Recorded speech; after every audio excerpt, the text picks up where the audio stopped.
We are recording. Start. Hello, and welcome to the No One Asked You podcast. For this particular series, Dorkus is joined by his wonderful co-host, ThatDarnKitteh. Kitty and Dorcas are both going into the story completely new with almost no knowledge of the story or world. Each segment, we intend to cover what happens in each new chapter and discuss our experience along the way. This is Mistborn Abridged, a blind read-through, and today we will be covering Chapter 31. 31! Chapter 31! Yes. Right. So, what about this chapter? Well, when I read it, I definitely had a bunch of things that I wanted to bring up, and I didn't get a chance to review it before this session, so I hope I remember them all. We got some very nice emotional moments. The phrase dirty laundry isn't quite right, but a lot of unspoken, what's the word I'm looking for? Yeah, unspoken feelings that have been like a little bit beneath the surface, not addressed too much, but should be said, are said and addressed. We get a very, very nice scene between Kelsier and Vin up on the roof. Yeah. And the fact that it is up on the roof that this conversation happened has me very, very concerned. Oh.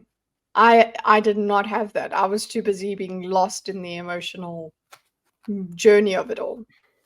Okay. Interesting. Thanks. Now you're gonna infect me with your paranoia. Great stuff. Can't wait. Indeed. We get another Elend POV, which Yes. he finally learned something. We get some answers through that POV because we were asking questions.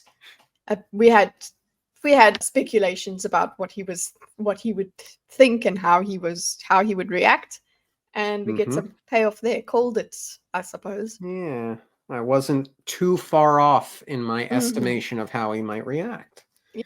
An observation about myself, not a statement on the writing. Ever since Vin finished the journal, I have found myself less interested in the epigraphs. Yeah, I suppose.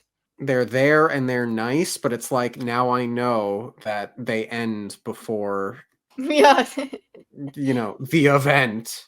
So it's like, okay, yep, this is continuing on as Yeah, per. like that. Thanks for this information, but I know that you're not actually going to give me the key. Right.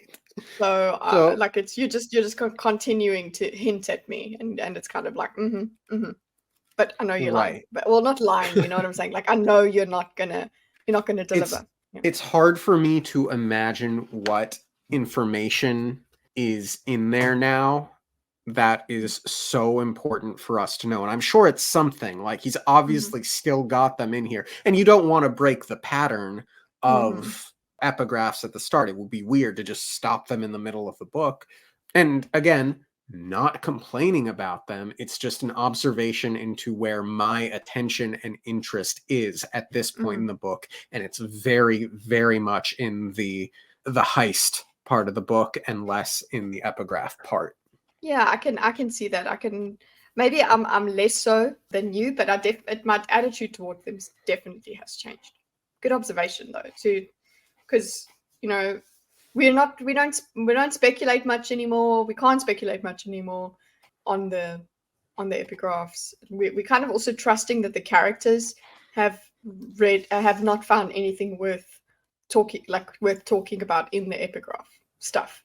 So it's not like we're going, oh well, there's something we'll see that they didn't see, So there's not much to discover from this, other than how does it relate to the chapter. That's what I do now, is just try and figure out how it relates.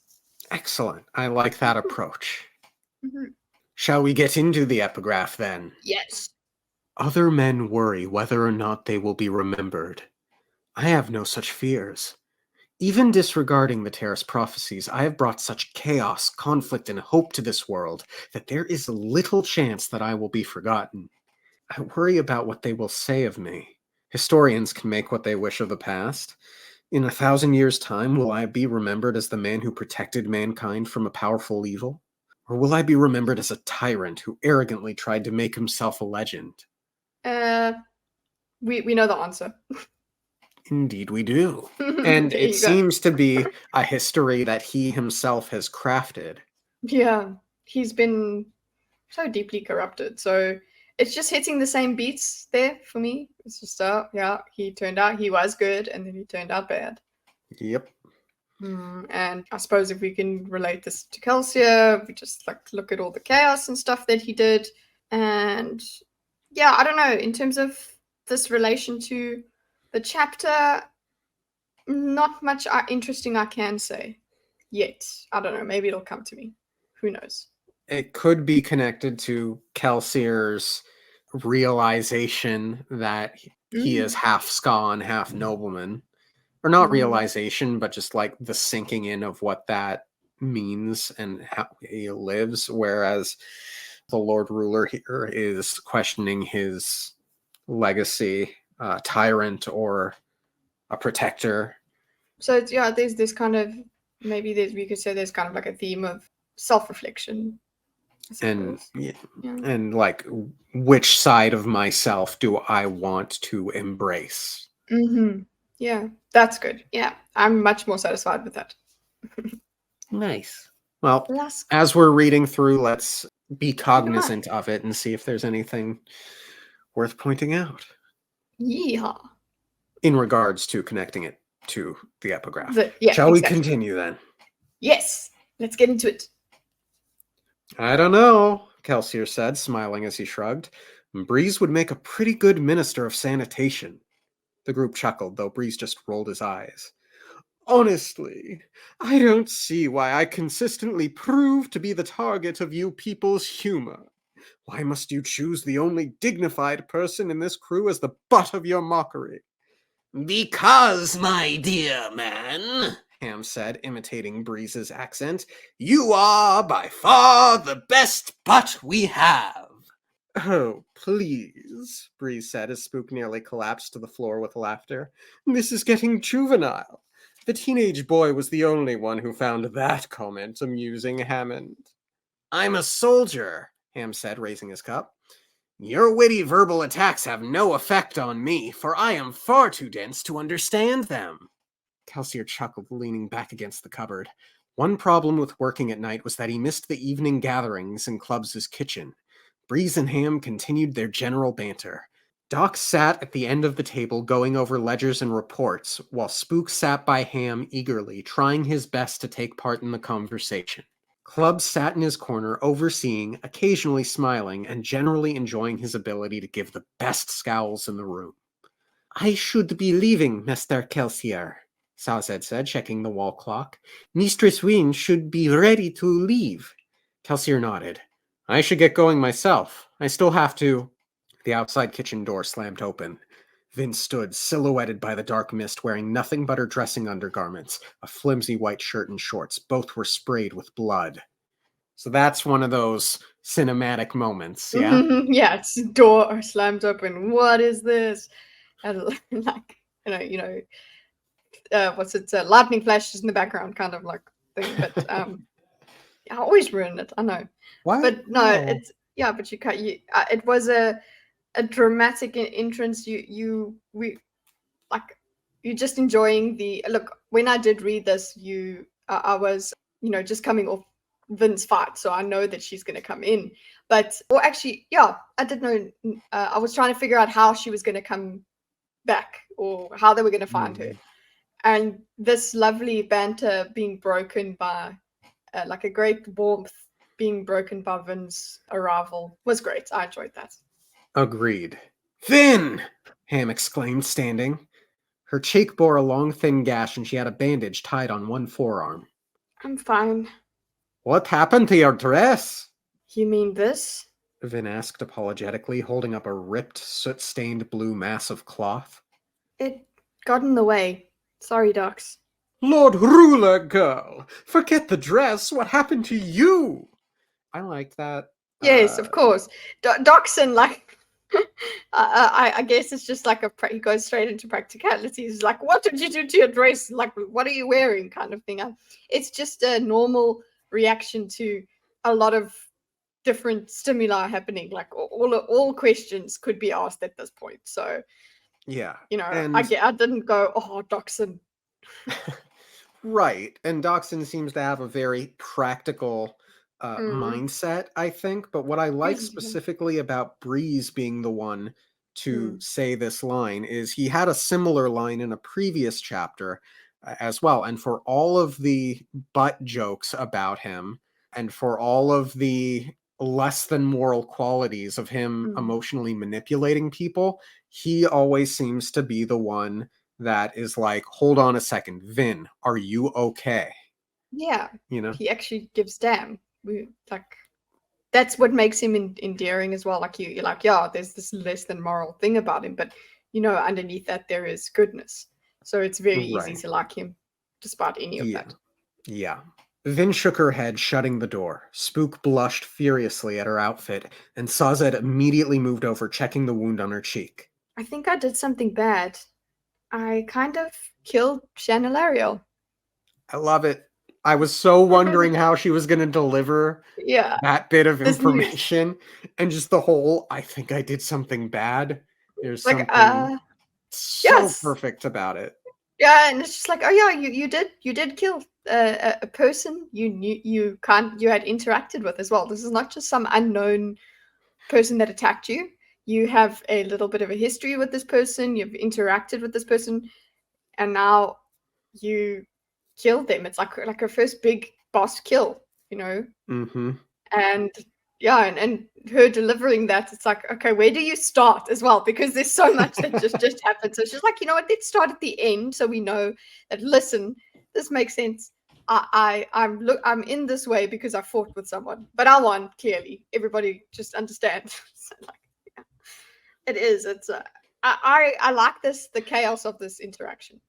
Just the way it's just like, this is how it would happen. This question, that question, this bit of the story, that bit of the story. Yeah. Agreed. You did what? Kelsier asked as Sazed tisked softly, leaving the small cheek cut alone as he undid the bandage on her arm.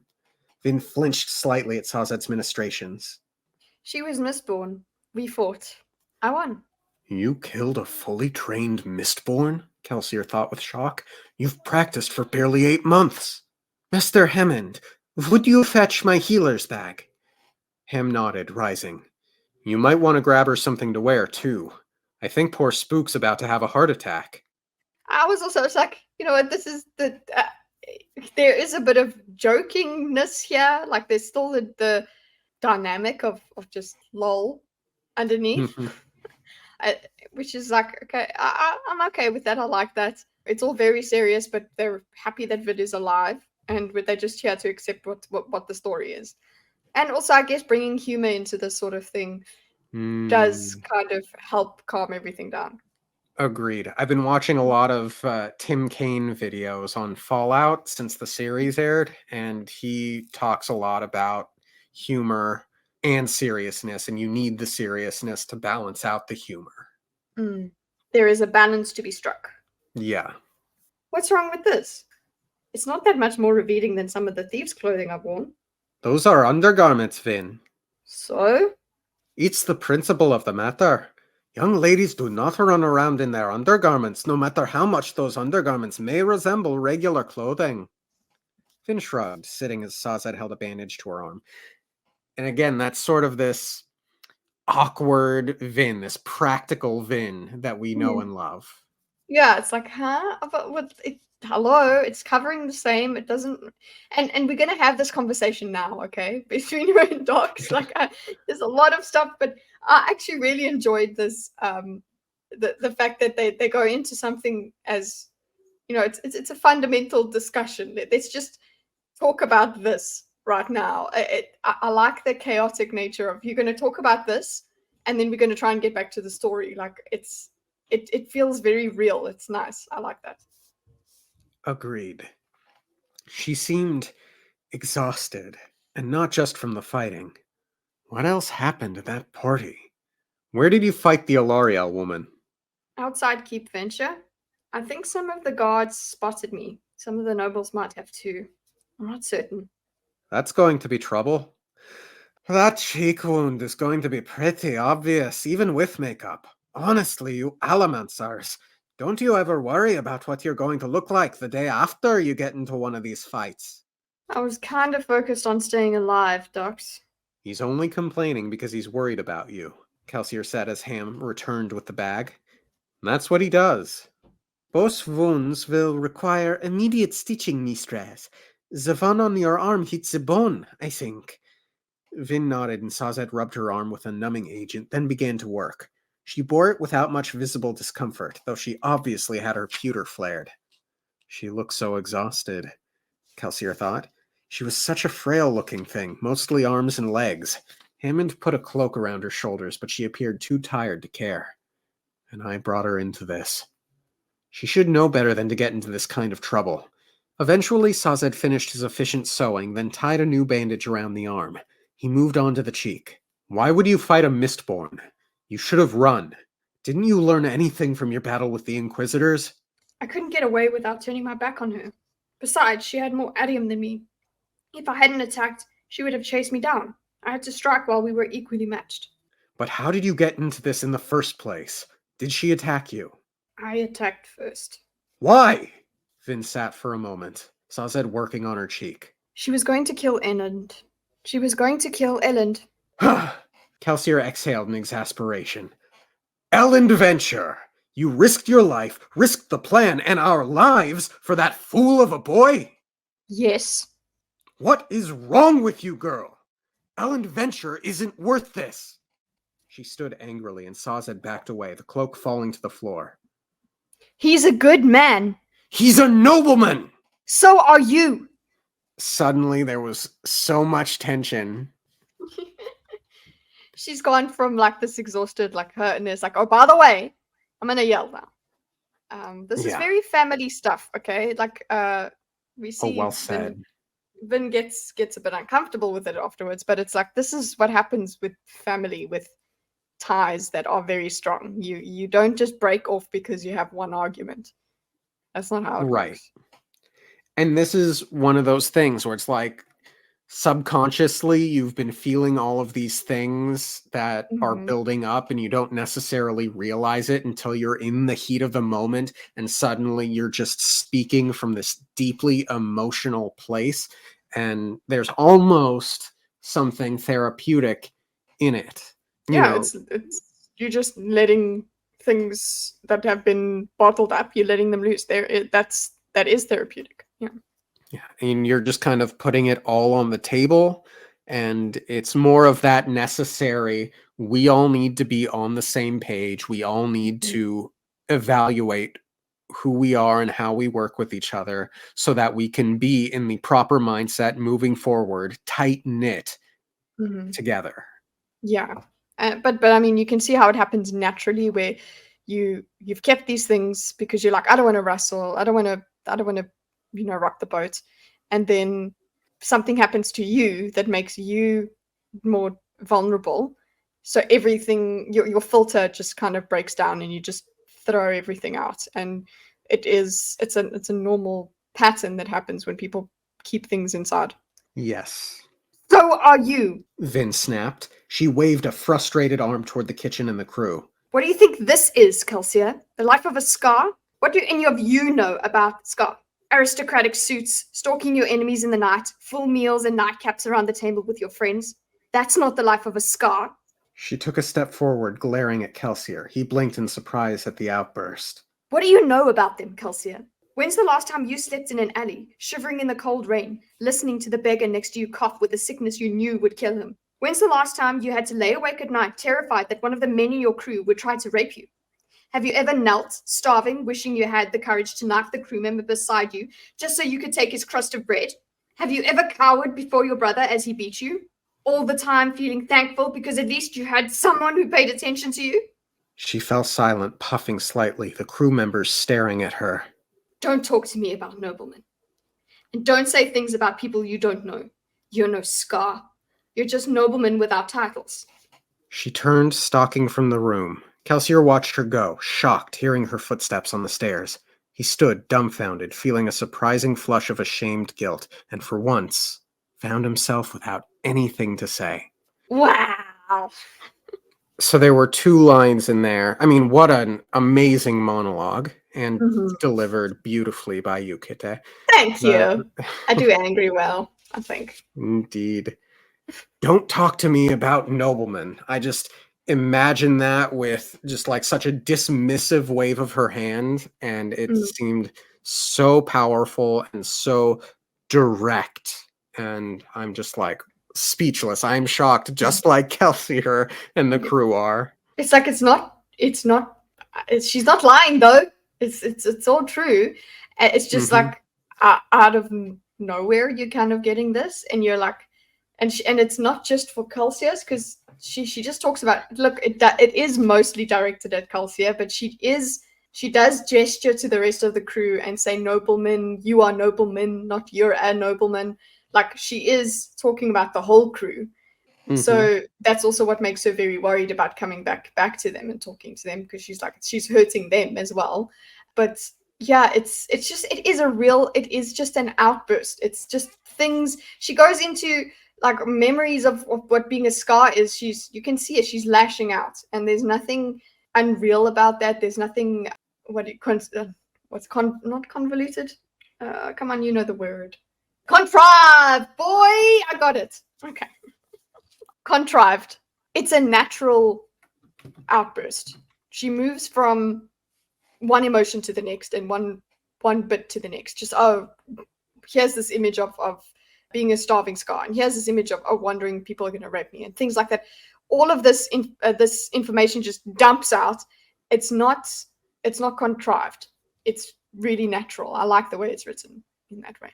Agreed. And we have spent, again, a disproportionately large amount of time with the Ska thieving crew, such that we haven't had too much up close and personal experiences with your average everyday Ska, except since those early chapters. And like, we've seen them in scenes like the executions, and we've seen them with the army out in the caves, but we haven't had that Vin experience since the very beginning of the book. And it is important to remind us viewers that the Ska thieving crew is not your typical Ska group. Exactly. And she's not wrong. She's out of line, but she's not wrong. That's the thing. Like, she's yelling and whatever, but it is true. This is not and I don't think she's going, oh, here's my oppression points. I am right now because look, I'm poor me. It's more like she's just angry at the whole situation. So she's going to lash out with anything that she has thought previously, where she's had a problem with the scarness of that. Like, this is a major thing, that major theme that we had from her early on. She was trying to reconcile the fact that these were Scar people that had clean clothes. Like, it was an adjustment for her to enter this kind of Scar living that is not actually typical. So all of this was there. It's all earned. Yep. And it also speaks to the "this is who you are" theme, yes, I suppose you could call it, throughout the book. And I loved that last line, "and for once found himself without anything to say," because we have this characterization of Kelsier throughout the entire book as glib, glib, glib. And it has to be a very special moment for this kind of line. And I think this is that great moment for it. Yeah, and he felt guilt as well. So he this has really struck him. He's not just going to lash back. It's actually like, oh, wait, this has literally made him give him pause for thought. He's like, wait, he's actually, because he flushed with guilt. It's like, oh, yeah. So it's all, I enjoyed it. It's part of the great emotional writing in this chapter. Yeah. Vin didn't go to her room. She climbed to the roof where the mists curled in the quiet, unlit night. She sat down in the corner, the rough stone lip of the flat rooftop against her nearly bare back wood beneath her. She was cold, but she didn't care. Her arm hurt a bit, but it was mostly numb. She didn't feel nearly numb enough. She crossed her arms, huddling down, watching the mists. She didn't know what to think, let alone what to feel. She shouldn't have exploded at Kelsier, but everything that had happened, the fight, Ellen's betrayal, it left her feeling frustrated. She needed to be angry at someone, You should just be angry at yourself. Reen's voice whispered. You're the one who let them get close. Now they're all just going to leave you. Oh gosh, Mm-hmm. that hurt me so much. So just this idea of Reen's voice representing these darker parts of her psyche, the depression, the fear, the anxiety, the paranoia. They're featuring Ah, more. Like yeah. this is the second time we've heard from him in the past 2 chapters. Like it makes sense because this is where she's at. She's doubting all of the things that kept her secure before. So this is now the Reen's voice kind of wants to take advantage of that. And I'm saying once as in, as if it's some actual person, but it's a part of her that acts that way. And it coming out now is anything earned. And it's earned.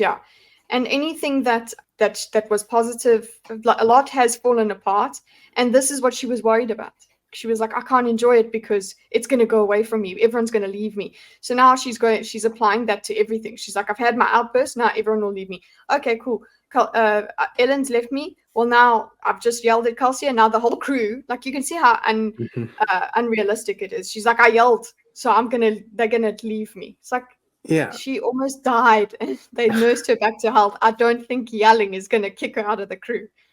right. But this is the first time that she's really done something like this. And it's in her life. big, and it's very much her finding her voice and standing up for herself and her actions and her autonomy. And it's so new to her. So she's not, that's why she's like, oh, this is wrong. It must be wrong. Yeah. She couldn't make it stop hurting. She could only sit and shiver as the tears fell, wondering how everything had collapsed so quickly. The trapdoor to the rooftop opened with a quiet creak, and Kelsier's head appeared. Oh, Lord Ruler. I don't want to face him now. She tried to wipe away her tears, but she only succeeded in aggravating the freshly stitched wound on her cheek. Kelsier closed the trapdoor behind him, then stood, so tall and proud, staring up at the mists.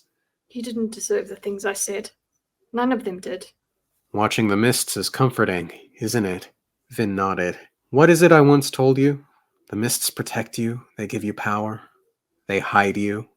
And then I'm like, Vin loves hiding. You know her. Yes, you do.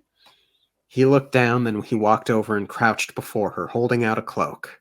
There are some things you can't hide from, Vin. I know. I've tried. She accepted the cloak, then wrapped it around her shoulders. What happened tonight? What really happened? Ellen told me he didn't want to be with me anymore. Ah, Kelsier said, moving over to sit beside her. Was this before or after you killed his former fiancé? Before. And you still protected him? Vin nodded, sniffling quietly. I know. I'm an idiot. So I know that it's going to be directly addressed in the prose in just a little bit, but I had definitely associated this with her earlier comments about not understanding the loving Mare, even though she betrayed him. I love that. I love that she's finally understood. I like that it's addressed. It's subtle enough and direct enough. It's not knocking you over the face with it, but I like the little journey that she's gone through and that she actually consciously notices.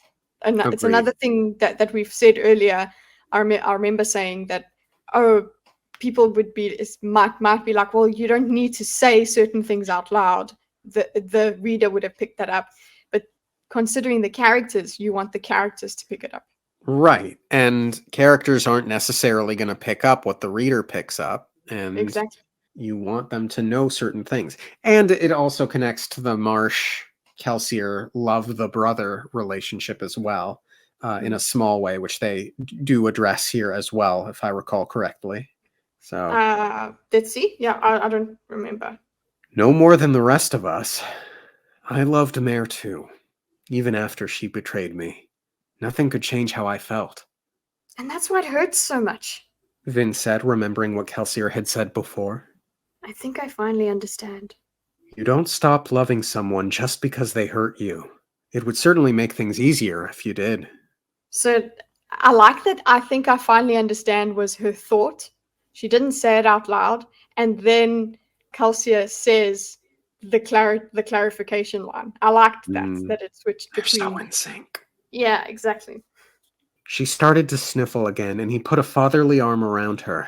She pulled close, trying to use his warmth to push away the pain. So sweet. Yeah, that for me was like that's what you do when you look for physical touch in that moment when you're in pain. It's like using someone's warmth or someone's embrace to push away pain, to literally soothe your pain. Yeah. So I love that she can hug him and they do hug. Oh, I'm gonna cry. Okay.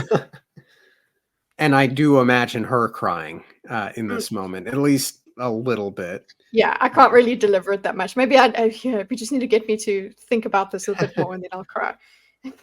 I mean, I do cry easily. Sorry, we just would need a little bit of time. But anyway, I loved him, Kelsier.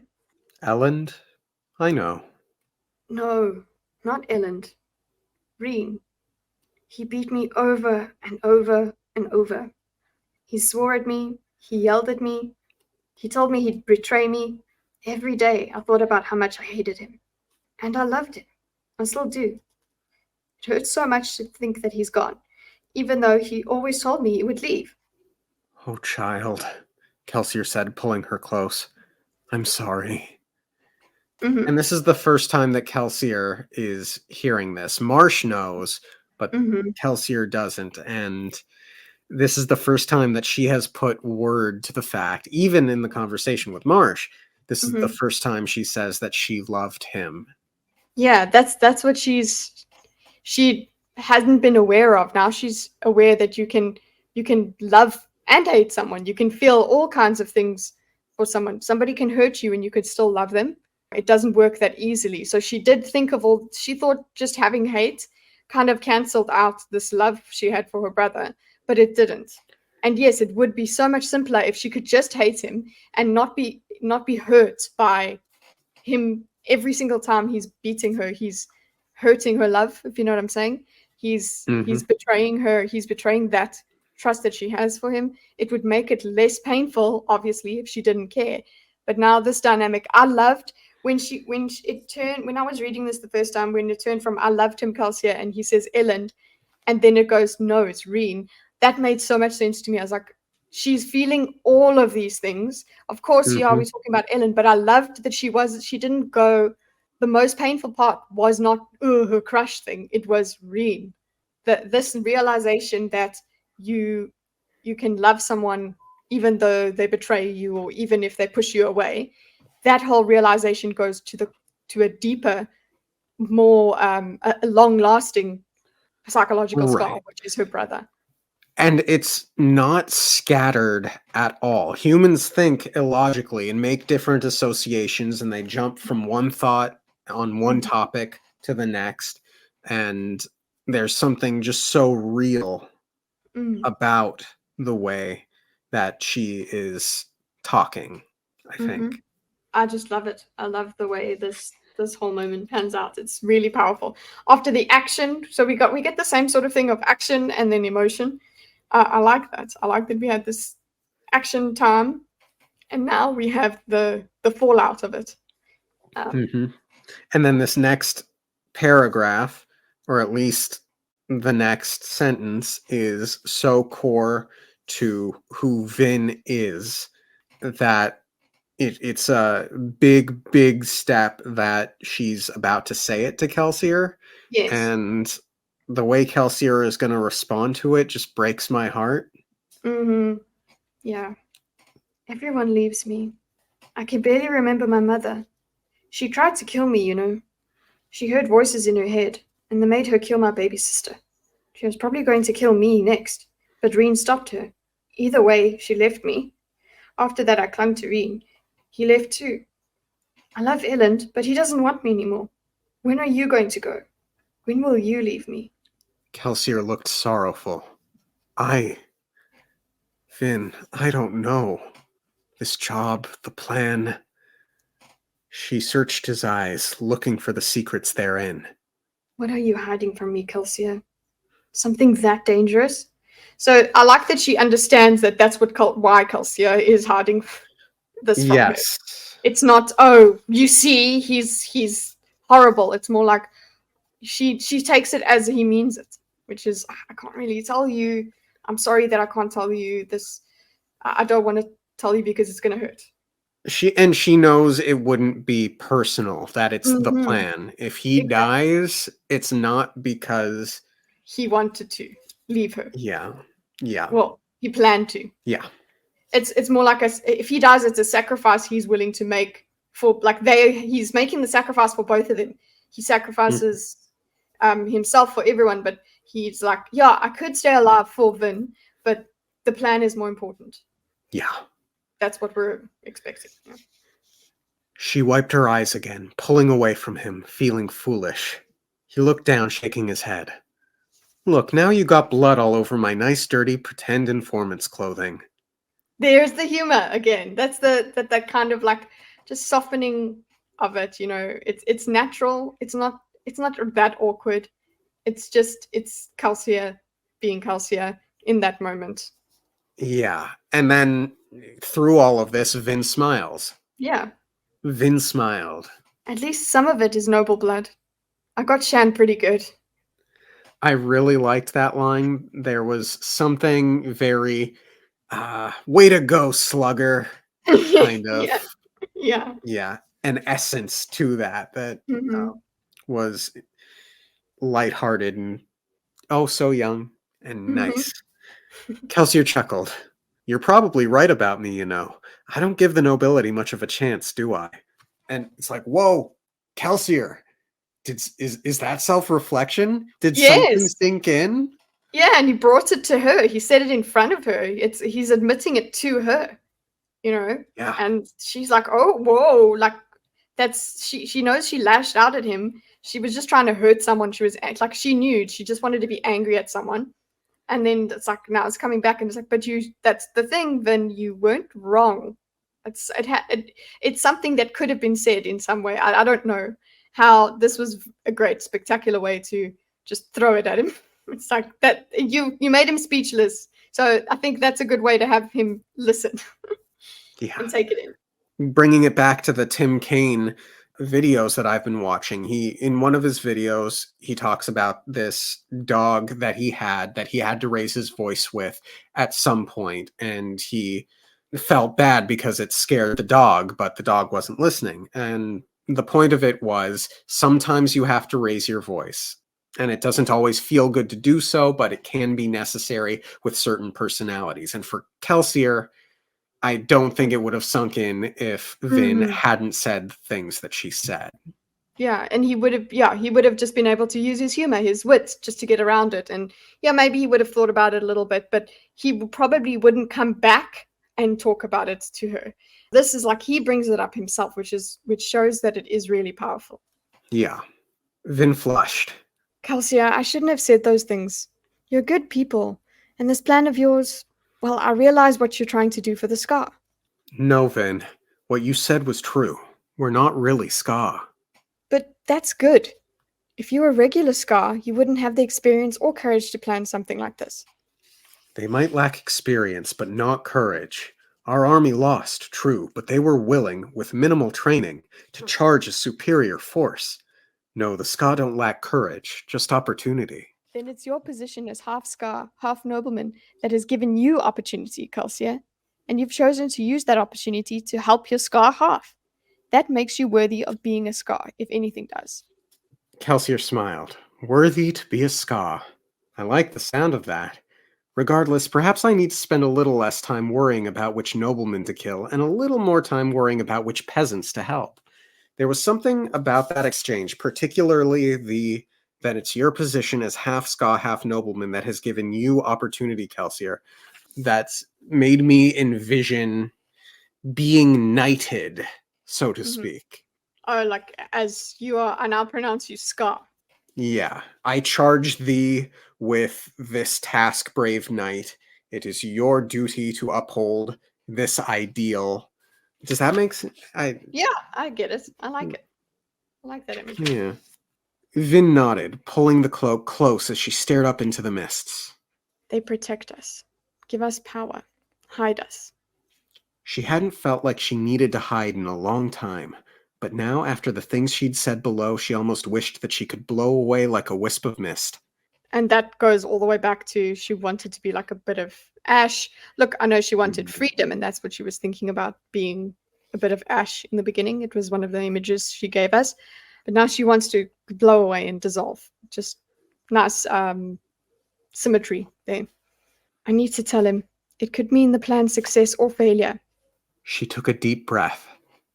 House Venture has a weakness, Kelsier. I'm so glad she's saying it. Yeah, no, it makes so much sense. And I love how aware she is of why she's saying it. Yes. He perked up. It does? Vin nodded. Atium. They make certain the metal is harvested and delivered. It's the source of their wealth. Kelsier drew in a sharp breath. Of course! That's how they can pay the taxes. That's why they're so powerful.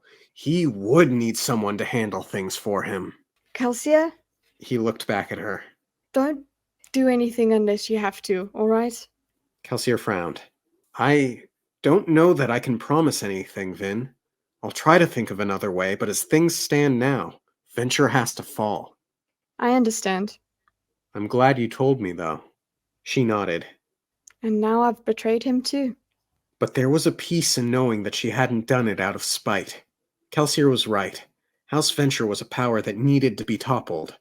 Oddly, her mention of the house seemed to bother Kelsier more than it did her. He sat staring into the mists, strangely melancholy. He reached down, casually scratching his arm. The scars. It isn't House Venture he's thinking about. It's the pits. Her. Kelsier? Yes? His eyes still looked a bit absent as he watched the mists. I don't think that mare betrayed you. He smiled. I'm glad you feel that way.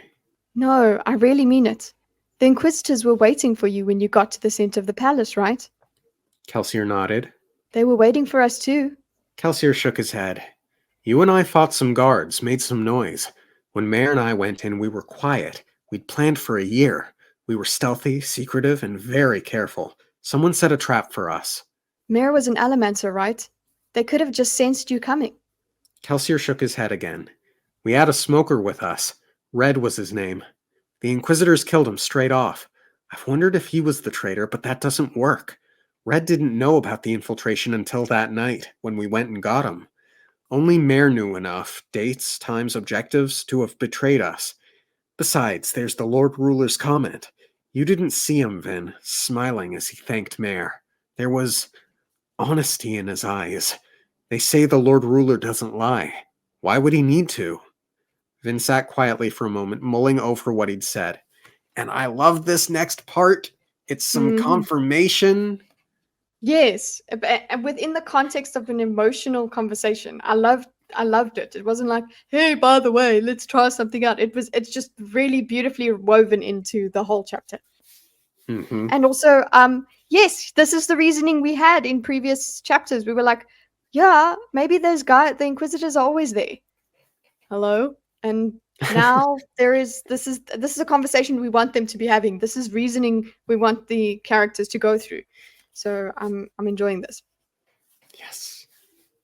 Kelsier, I think that the Inquisitors can sense our allomancy even when we're burning copper. Impossible. I did it tonight. I punctured Shan's copper cloud to locate her and the other assassins. And that's how I got to Elend in time. Is this the first time we've heard the phrase copper cloud? I don't think so. I think that they've said it before. That it when we first experienced copper, it was mentioned as Okay, it becomes a cloud. Yeah. Well, it is a cloud. It's like a cloud. Well, if I didn't say it beforehand, copper cloud is really cool. Yeah, it does. It's cool. It's like a copper smoke grenade kind of vibe. Kelsier frowned. You've got to be mistaken. It happened before too. I can feel the Lord Ruler's touch on my emotions, even when I'm burning copper. And I swear that when I was hiding from that Inquisitor who was hunting me, he found me when he shouldn't have been able to. Kelsier, what if it's possible? What if hiding yourself by smoking isn't just a simple matter of whether or not your copper is on? What if it just depends on how strong you are? Kelsier sat thoughtfully. It could be possible, I suppose. Then Mare wouldn't have had to betray you. Inquisitors are extremely powerful. The ones who were waiting for you, maybe they just felt you burning metals. They knew that an Alamancer was trying to sneak into the palace. Then the Lord Ruler thanked her because she was the one who gave you away. She was the Alamancer burning tin. That led them to you. Kelsier's face took on a troubled expression. He turned, sitting so he was directly in front of her. Do it now, then. Tell me what metal I'm burning. And before we get into it, because I don't know how much of a spoiler it is at this point, she's correct. I just keep thinking back to the story that Kelsier told about how Mare died and what this means, and just how tragic that makes that end. Mm-hmm. Like that's part of why he actually kind of has to believe that she betrayed him. Mm-hmm. Like, because then if she didn't, he spent so much time wondering about something that didn't matter. He spent his last moments or his last time with Mare being suspicious of her.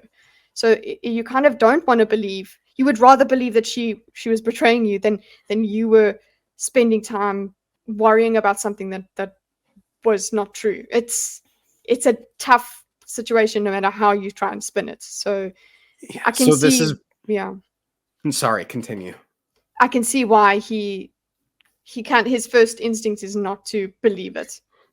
Yeah. This is both incredible news for them to know. It's a very big boon to whatever plans they may need to make in the future regarding how they protect themselves.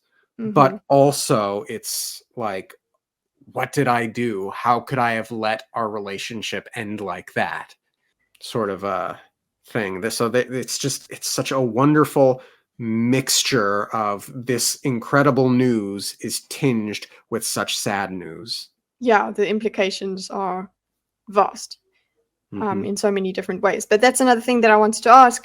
I mean, one of the things I did consider is like, well, yes, Vin is special, and yes, this makes the explanation occur. But what if it's because remember, I don't. I still want to know if Kelsier can sense ferrochemy metals. I Right. want I want that because I want to know if this skill or whatever that she has really is to do with strength, or if it's to do with because she has got some weird other kind of power. That's what I'm curious about. So I'm not completely convinced. This is just the conclusion they have come to. Mm-hmm. Yeah. I'm completely with you. And there is still that thought in the back of my mind now. Is her earring a metal mind? Is Mm. it? Yeah. Um, What is that about? Yeah. yeah. Vin closed her eyes, flaring bronze, listening, feeling as Marsh had taught her. She remembered her solitary trainings, time spent focusing on the waves Breeze, Ham, or Spook gave off for her. So we know she's spending time with Spook. Hello. Hello. She tried to pick out the fuzzing rhythm of Alamancy. Tried to. For a moment, she thought she felt something. Something very strange. A slow pulsing like a far-off drum, unlike any Alamantic rhythm she'd felt before. Is this the deepness? That's what I was thinking. And like, and then now with your context where you were like, now this makes you very paranoid for the next chapter. I'm Nope, like, well, that's not what I was talking about. okay, I know, but now because I had that thought, I'm looking out for signs that something could be coming. So I'm like, oh my god, is whatever this is coming closer?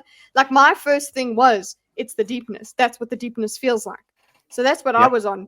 But with your suspicions, I've now loaded that on top. No, I'm paranoid in this chapter for another reason, which we will get to. Mhm. surely if that's not the deepness, then it's perhaps the Lord Ruler Yeah, because himself. it's something like she's never experienced before. So yeah. Yeah. For a moment, she thought she felt something very strange, a slow pulsing like a far-off drum, unlike any allomantic rhythm she'd felt before. But it wasn't coming from Kelsier. It was distant, far away. She focused harder, trying to pick out the direction it was coming from. But suddenly, as she focused harder, something else drew her attention. A more familiar rhythm coming from Kelsier. Okay, so that something else drew her attention was just like not a slap across the face to me, but it's like, no, that was important. Do Yeah. not forget that. And then she Mention goes it. and Mention forgets it. it. Yeah, she does it. Yes. She's like, ooh, that's it. She didn't say, she's too excited to, that they're like, this is what we're doing. Like, add the thing that you felt something else. But I guess her main thought is, I need to convince Kelsia of this. But yeah, I want them to later on say, listen, there was something else, guys. Oh my God. Right. But no, Oh, I bet she yeah, will have just throws it. forgotten until the next Yeah. time she feels it. Yeah. Oh. But suddenly, as she focused harder, something else drew her attention. A more familiar rhythm coming from Kelsier. It was faint, difficult to feel over the pulsing of her own heartbeat. It was a bold beat, and quick. She opened her eyes. Pewter. You're burning pewter. Impossible. Again! She closed her eyes. Tin. Now steel. You changed as soon as I spoke. Bloody hell! I was right. You can feel elementic pulses through copper. They're quiet, but I guess you just have to focus hard enough to. Vin, don't you think allomancers have tried this before? You don't think that after 1,000 years' time someone would have noticed that you could pierce a copper cloud? I've even tried it. I focused for hours on my master trying to sense something through his copper cloud. But why? It must have to do with strength, like you said. Inquisitors can push and pull harder than any standard Mistborn. Perhaps they're so strong that they can overwhelm someone else's metal. But Calcia, I'm not an inquisitor. But you're strong. Stronger than you have any right to be. You killed a full Mistborn tonight. By luck. I just tricked her. Allomancy is nothing but tricks, Finn. No, there's something special about you. I noticed it on that first day when you shrugged off my attempts to push and pull your emotions. Yay, full circle. Mm-hmm. She flushed. It can't be that, Calcia. Maybe I've just practiced with bronze more than you. I don't know. Vin, you're too self-effacing. You're good at this. That much is obvious. If that's why you can see through copper clouds, well, I don't know. But learn to take a little pride in yourself, kid. If there's anything I can teach you, it's how to be self-confident. Vin smiled. He's taught her to smile.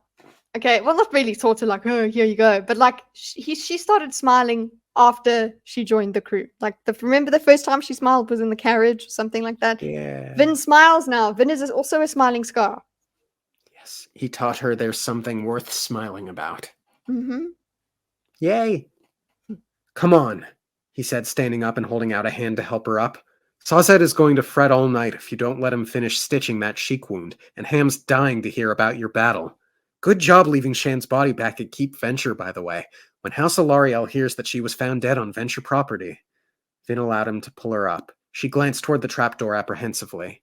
I don't know if I want to go down yet, Calcia. How can I face them? Oh, don't worry. If you didn't say some stupid things every once in a while, you certainly wouldn't fit in with this group. Come on. Vin hesitated, then let him lead her back down to the warmth of the kitchen. I enjoyed that line you said about the group. I love that. It's like, yeah, that's kind of a family vibe. Yep. But seriously, take a moment to consider everything, the enormity of everything that was just said right there on the roof. Mm-hmm. Just take that moment. Okay, shall we move on? But also, no, one more thing, okay? Yes. He says when House Alariel hears that she was found dead on Venture property, House Alariel knows why it was on Venture property. Yes. So does yeah. House Venture, more or less. Exactly. So Calcia thinks that that's going to cause certain chaos. Yes, there's some sort of acting that needs to happen from Venture, like, oh dear, holy hell, I don't know what happened, but I don't know if they knew that I don't think both parties knew. Okay, wait, no. Do we know if Venture knew, if Ilariel knew that Venture was going to take his guards away, if it was like planned that way, or if if Venture found out that Ilariel was going to attack and took advantage of that? I thought it was orchestrated Together. with Straff and Shan together in some Okay. capacity. So I think they more or less knew. But in theory, now House Venture will have to retaliate to deny any involvement. Yeah, either way, it's chaos. Yeah, Venture, I think, will be obligated to make a show of a response at the very least. So what does it even matter? The two basically need to be at war now. Yeah. It failed. Now they've put themselves in this position. Chaos! Let it rain! Elend, how can you read at times like this? Justesse asked. Elend looked up from his book. It calms me. Justesse raised an eyebrow. The young Lacal sat impatiently in the coach, tapping his fingers on the armrest. The window shades were drawn, partially to hide the light of Elend's reading lantern, partially to keep out the mists. Though Elend would never admit it, the swirling fog made him a bit nervous. Noblemen weren't supposed to be afraid of such things, but that didn't change the fact that the deep colliginous mist was just plain creepy. Your father is going to be livid when you get back, Justesse noted, still tapping the armrest. Elend shrugged, though this comment did make him a little bit nervous, not because of his father, but because of what had happened this night. Some Allomancers had apparently been spying on Elend's meeting with his friends. What information had they gathered? Did they know about the books he'd read? Fortunately, one of them had tripped, falling through Elend's skylight. After that, it had been confusion and chaos, soldiers and ballgoers running about in a semi-panic.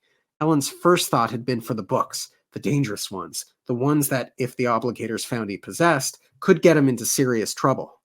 So in the confusion, he dumped them all in a bag and followed Justesse down to the palace side exit.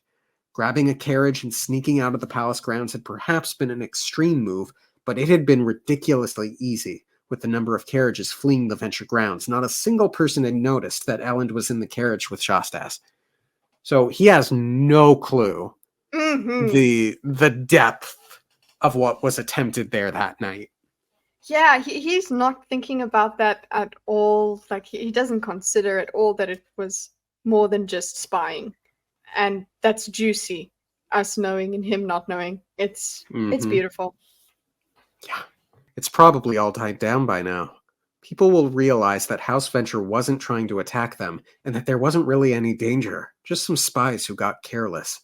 He should have returned already. However, his convenient absence from the palace gave him a perfect excuse to check on another group of spies, and this time, Elend had sent them. A sudden knock on the door made Justesse jump, and Elend closed his book, then opened the carriage door. Felt, one of the House Venture chief spies, climbed into the carriage, nodding his hawkish, mustached face respectfully to Elend, then Justesse. Well?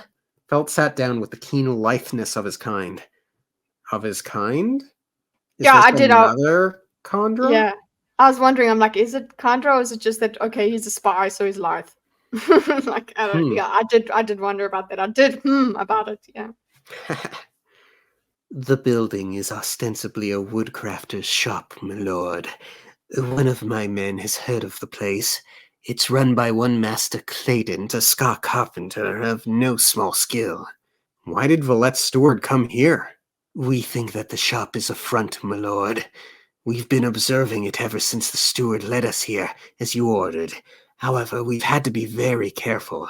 There are several watch nests hidden on its roof and top floors. Okay, so that was the first ping of paranoia. They checked out the roofs. Just keep that in mind. Oh, okay. An odd precaution for a simple craftsman's shop, I should think. Felt nodded. That's not the half of it, my lord. We managed to sneak one of our best men up to the building. We don't think he was spotted, but he had a remarkably difficult time hearing what's going on inside. The windows are sealed and stuffed to keep in sound. Okay, they climbed up. They had a man on the roof. I don't know about a man on the roof, but it's just up close to the building. I'm not hearing the roofness. up Up- to the roof, near to the building, and You they said couldn't up- hear what up- was going on inside the Yeah, I building. know. That does That- not mean they couldn't hear what was going on the roof. top But of the they building. talk. But they do talk about we managed to sneak one of our best men up to the building itself. That's as close as they've gotten with one guy up to the building itself. That's what I took. Is that there's just one guy they've been watching it, surrounding it, but they haven't been on it or anything like that. They've been surrounding it, and one guy got close. They had to have their best guy to go close to it. Maybe this guy, look, it's not out of the realm of possibility that he can go on the roof as well, but they got him close to the building to listen through the windows. So that's why I didn't go immediately. You read this differently to how I read it. It would seem so.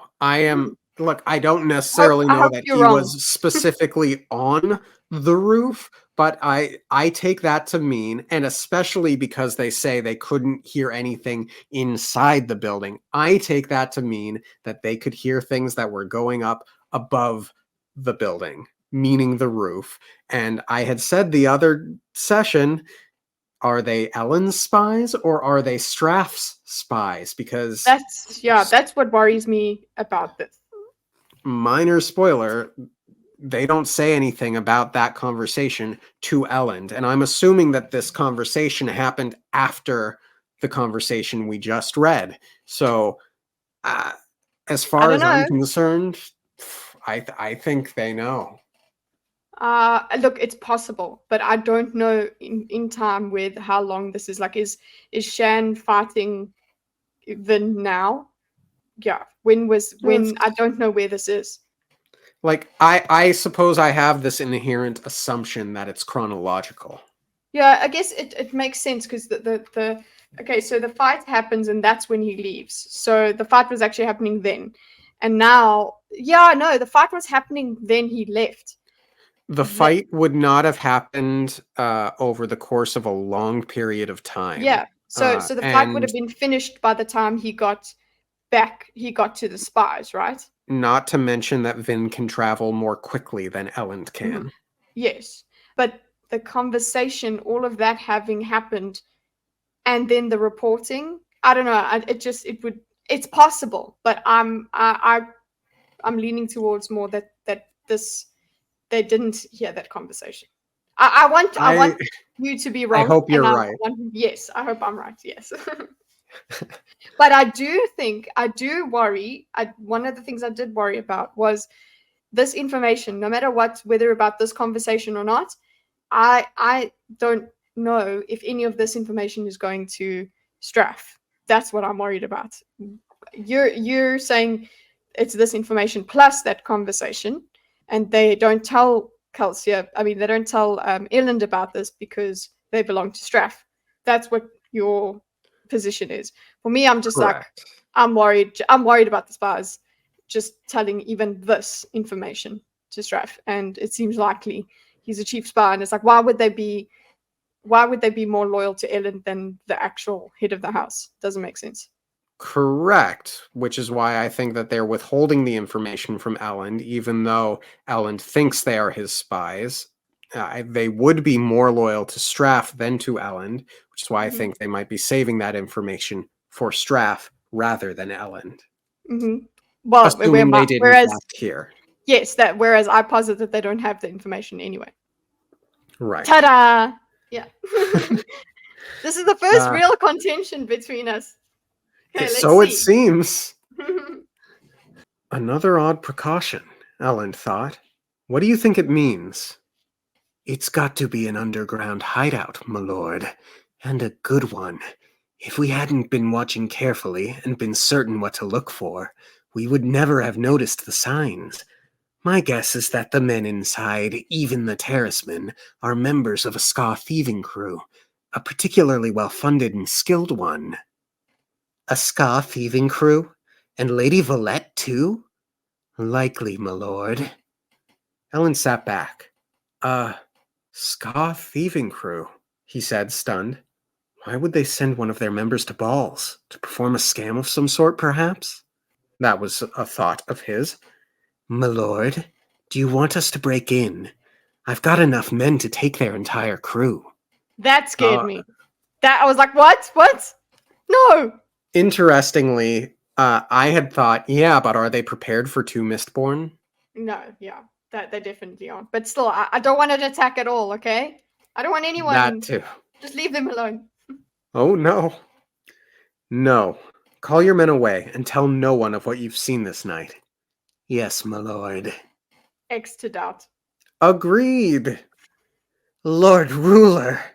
No wonder she didn't seem like a normal noblewoman. It wasn't her rural upbringing. She's just a thief. Ellen nodded, thoughtful, not certain what to think. You owe me an apology. I was right about her, eh? Perhaps. But in a way, you were wrong about her, too. She wasn't trying to spy on me. She was only trying to rob me. I like that. That was funny. Yeah. Duh. Yeah, it's great. And interestingly, he makes the same logical conclusion that I think we had commented on in a previous episode as well, about how it's less personal, that she was Exactly. just trying to rob rather than spy on and manipulate. Yeah, that's what he was worried about. That's what Yeah. what the betrayal was to him. It wasn't about, he didn't even, I mean, he obviously didn't even consider thieving, but yeah, he just didn't want her to be playing the nobleman game for nobleman gains. Aha! Love it. Thanks. And we do get that he was playing up his breaking up with her a bit melodramatically on purpose. Yeah. But we'll get to that. I need to think about this, Ellen said, reaching out and knocking for the carriage to start moving. He sat back as the coach began to roll back toward Keep Venture. Villette wasn't the person that she'd said she was. However, he'd already prepared himself for that news. Not only had Justice's words about her made him suspicious, Villette hadn't denied Ellen's accusations earlier in the night. It was obvious she had been lying to him, playing a part. He should have been furious. He realized this logically, and a piece of him did ache of betrayal, but oddly, the primary emotion he felt was one of relief. What? Justice asked, studying Ellen with a frown. Ellen shook his head. You've had me worrying over this for days, Justice. I felt so sick that I could barely function, all because I thought Villette was a traitor. But she is, Ellen. She's probably trying to scam you. Yes, but at least she probably isn't a spy for another house. In the face of all the intrigue, politics, and backbiting that's been going on lately, something as simple as a robbery feels slightly refreshing. But it's only money, Justice. Money is kind of important to some of us, Ellen. Not as important as Villette. That poor girl. All this time she must have been worrying about the scam she would have to pull on me. He does care about her. Like, really? That's how his brain works. He's like, oh no. She must have been so stressed. I feel bad. He feels bad for her. Like, oh no. And only a pinch patronizing. It is a little patronizing. But the point is, he does just think, oh no, like that's his first way of going, is what she might be going through. Yeah. Sorry, I'm not primed to pick up patronizing, it seems. No. I need to be more there, aware. Kitty. There. You'll get it one day. Thank you. Justice sat for a moment, then he finally shook his head. Ellen, only you would be relieved to find out that someone was trying to steal from you. Need I remind you that the girl has been lying this entire time? You might have grown attached to her, but I doubt her own feelings are genuine. Voice of reason here. Definitely the voice of reason. You may be right, but I don't know, Justice. I feel like I know this girl. Her emotions, they just seem too real, too honest to be false. It's funny because she had said, I feel like I know him.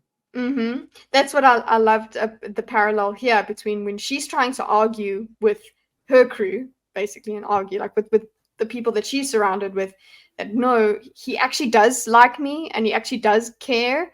It's like, yeah, no, then don't be naive about it.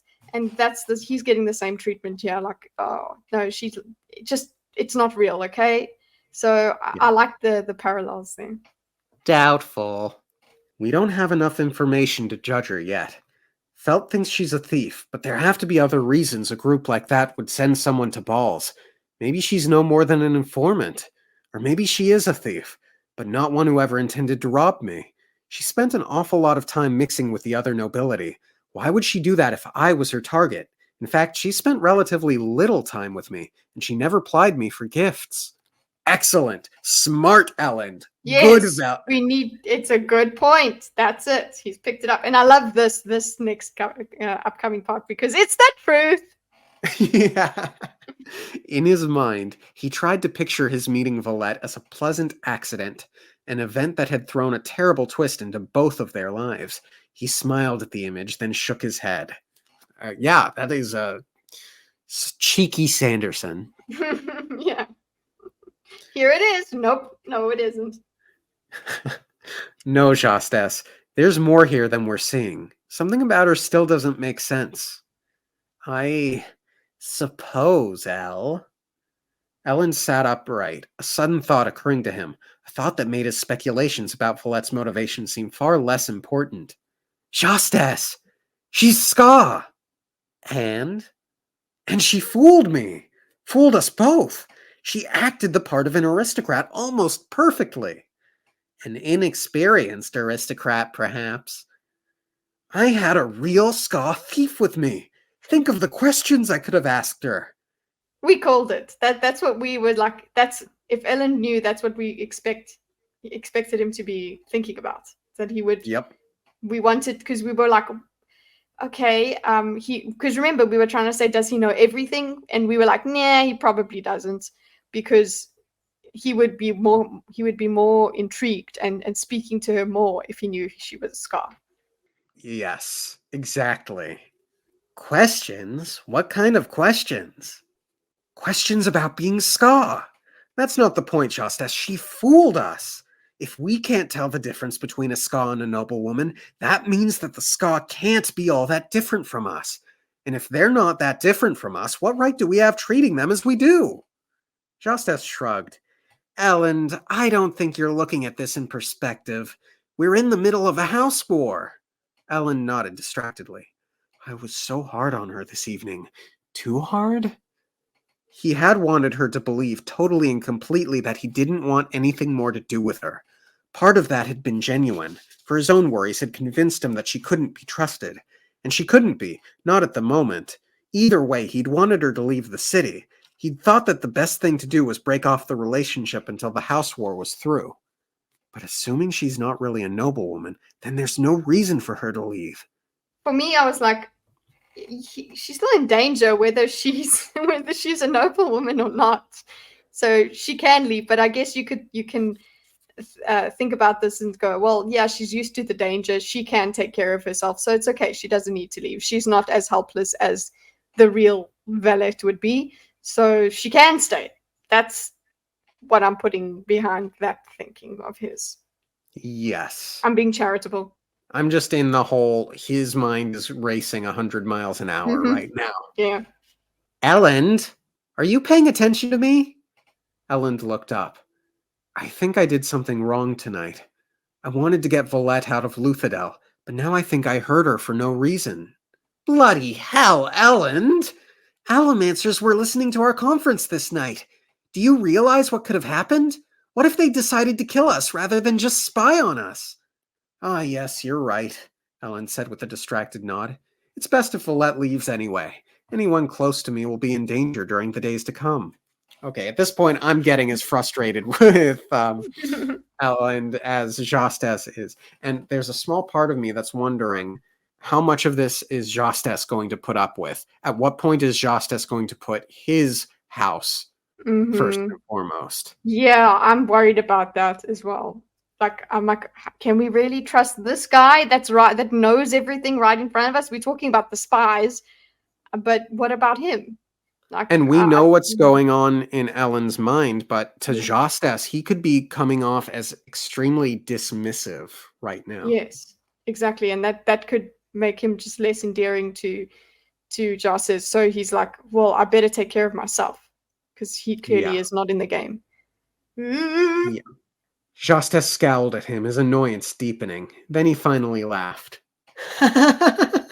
You're hopeless. I try my best. But seriously, there's no use worrying. The spies gave themselves away and likely got chased off or captured in the chaos. We now know some of the secrets that Vallette is hiding, so we're ahead there too. It's been a very productive night. And that's an optimistic way of looking at it, I guess. Once again, I try my best. Still, he would feel more comfortable when they got back to Keep Venture.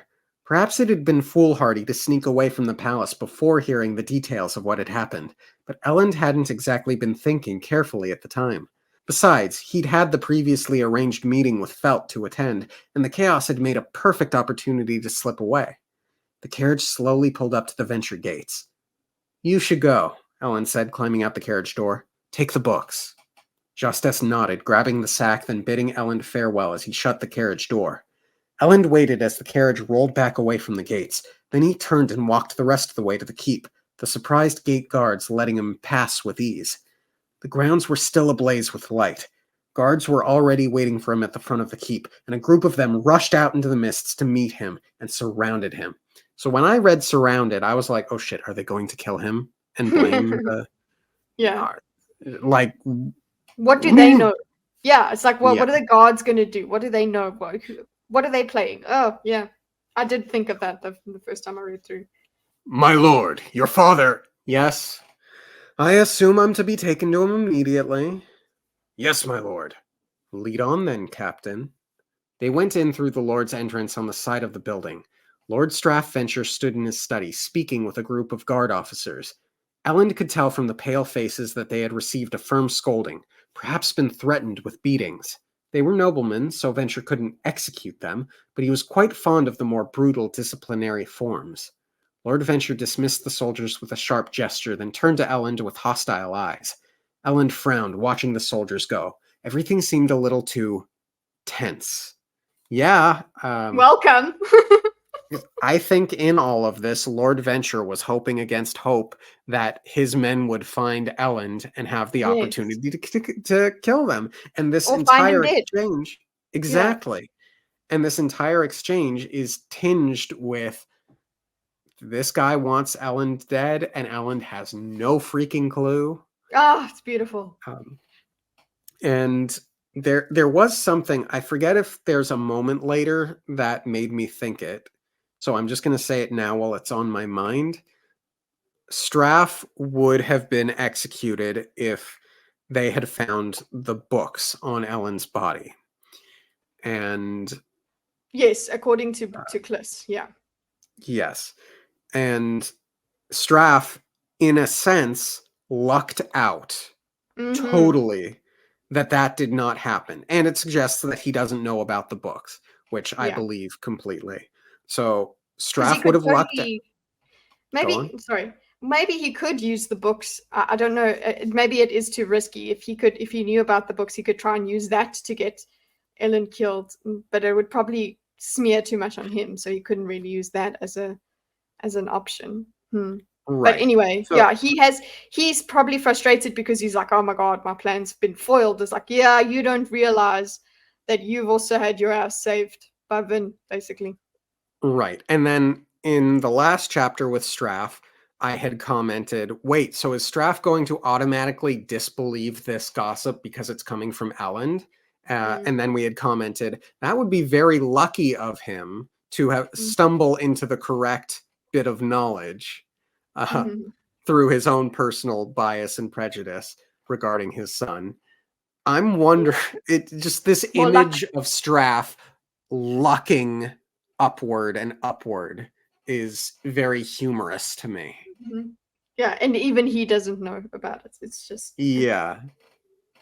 So I don't think that's the case. I think Straff is smarter than Elend gives him credit for, but it's just very funny to me, this idea of him just being lucky all the time.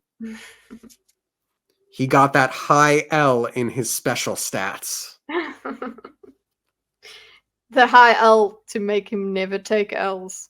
Look, we're hip. We talk. We talk like you kids. It was a Fallout reference, Kitteh. L is the luck stat in his special score. I get it, but still, L is the you know what? I still think L. Don't take the L. I'm not take the taking L. this L.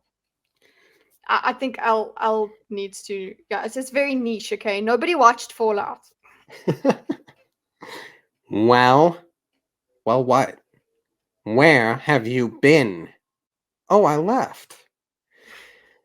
Fine. Endanger yourself if you wish, boy. In a way, it's too bad that Mistborn didn't catch you. They could have saved me a great deal of frustration. Mistborn? What Mistborn? The one that was planning to assassinate you. So, it wasn't just a spying team? Oh no, Venture said, smiling somewhat wickedly. An entire assassination team sent here after you and your friends. Lord Ruler, Ellen thought, realizing how foolish he had been to go out alone. I didn't expect the house war to get so dangerous so quickly. At least not for me. How do we know it was a Mistborn? Ellen asked, gathering his wits. Our guards managed to kill her as she was fleeing. Sure. I mean, the arrow broke in two and killed her as she was fleeing. I could reasonably believe it, and it is a wonderful piece of intrigue's not the right word. It's a great bragging right. Our guards are so good they can take out a Mistborn. Mm-hmm. Watch yourself, Cruz Geffenry. Mm-hmm. So I can understand wanting to propagate that. Yeah, no, that I can understand that. Yeah, that's why I was like, I can understand that they're doing that. But yeah, if we look just a little bit closely, we could X it out. Yeah. A full Mistborn? Killed by common soldiers? Archers. Apparently they took her by surprise. And the man who fell through my skylight? Dead. Broken neck. Ellen frowned. That man was still alive when we fled. What are you hiding, Father? Okay. Good, Ellen. Good notes. Yeah, I was like, there you go. Think about it. Think hard. And you don't want to go there, but I hope he thinks about the wild possibility that his dad would kill him. Yes. The Mistborn. Anyone I know? I'd say so, Lord Adventure said, settling into his desk chair, not looking up. It was Shan Ilariel. Ellen froze in shock. Shan? He thought, dumbfounded. They'd been engaged, and she'd never mentioned that she was an Allomancer. That probably meant she'd been a plant all along. Perhaps House Ilariel had planned to have Ellen killed once an Ilariel grandson was born to the house title. It's important to note he doesn't make the connection that Vin was trying really freaking hard to warn him about Shan. Yeah, he's not thinking about that. And I hope he does get to it because it is a logical thought to have. Yes. And it wouldn't surprise me if that was the Ilariel plan in the first place. Yeah. You're right, Shastess. I can't avoid politics by ignoring it. I've been a part of it all for much longer than I assumed. Hopefully this means Ellen is actually going to grow up a little bit now. And start thinking about and start not being so passive in the game, actually. Yeah. Like start making calculated moves because he's smart enough. Yep. His father was obviously pleased with himself. A high-profile member of House Ilariel was dead on Venture grounds after trying to assassinate Ellen. With such a triumph, Lord Venture would be insufferable for days. Ellen sighed. Did we capture any of the assassins alive, then? Straff shook his head. One fell to the courtyard as he was trying to flee. He got away. He might have been Mistborn, too. We found one man dead on the roof, but we aren't sure if there were others in the team or not. He looked like there was more to say, but he hesitated. What? Ellen asked, reading the slight confusion in his father's eyes. Confusion because he was expecting to, but not the third. He was not expecting Vin. Mm-hmm. Nothing, Straff said, waving a dismissive hand. Some of the guards claimed there was a third Mistborn fighting the other two, but I doubt the reports. It wasn't one of ours. Ellen wondered. A third Mistborn fighting the other two. Maybe someone found out about the assassination and tried to stop it. And then I had a take that was very similar to Lord Venture's, because that is very, very optimistic And accurate. Mhm. Hey, Lord Venture snorted. Why would someone else's Mistborn try to protect you? Maybe they simply wanted to stop an innocent man from being murdered. Sweet summer child. But Well, I so mean, it was. accurate. Yes, accurate. And I love it. I love the duality of it. It's like, yes, but no. But yes. But no. Maybe they simply wanted to stop an innocent man from being murdered. Lord Venture shook his head again, laughing. You are an idiot, boy. You understand that, right? Elend flushed, then turned away. It didn't appear that Lord Venture wanted anything more, so Elend left. He couldn't go back to his rooms, not with the broken window and the guards, so he made his way to a guest bedroom, calling for a set of haze killers to watch outside his door and balcony, just in case. He prepared for bed, thinking about the conversation. His father was probably right about the third Mistborn. That wasn't the way things worked. But that's the way it should be. The way it could be. Maybe.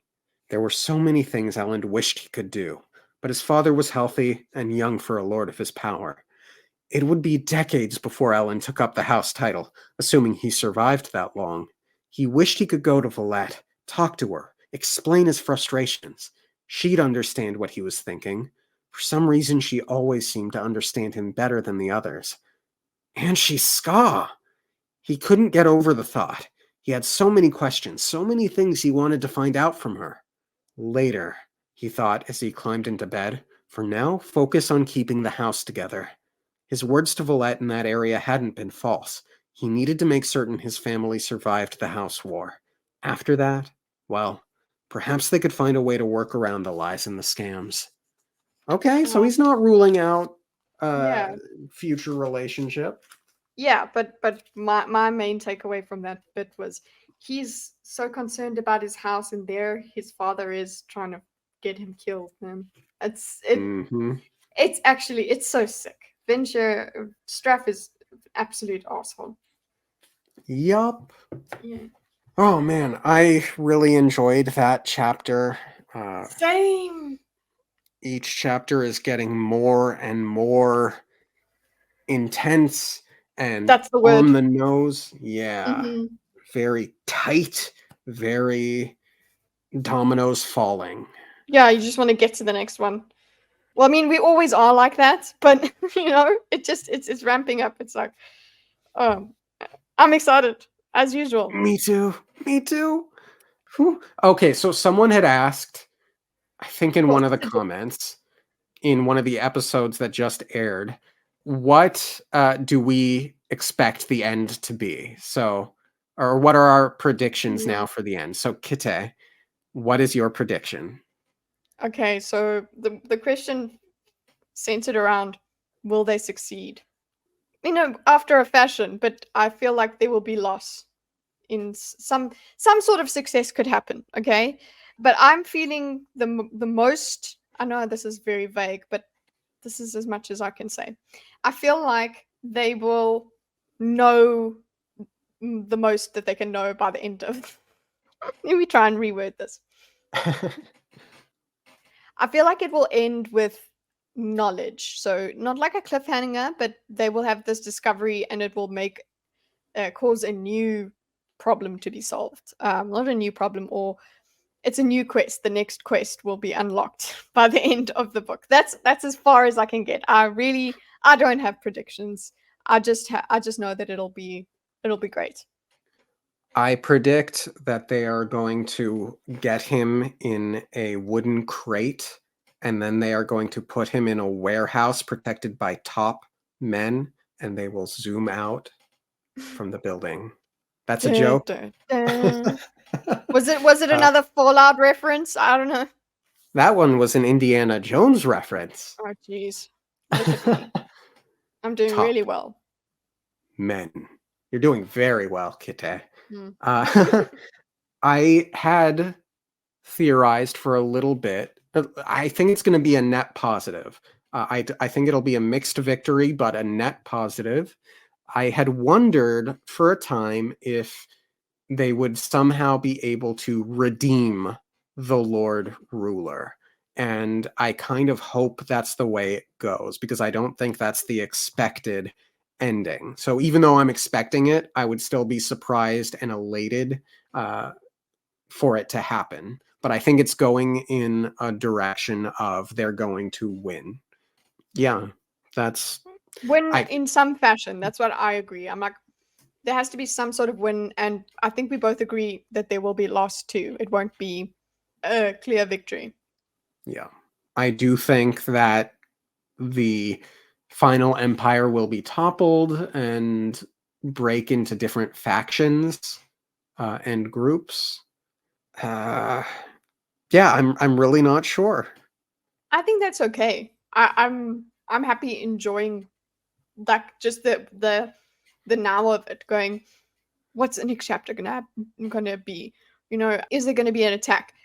Is the spy gonna tell Straff? That sort of immediate stuff is what I'm focusing on. Agreed. Agreed. Great chapter. If you haven't subscribed to ThatDarnKitteh, please go and do so. She's got a wonderful channel where she does diagrams of all kinds of things.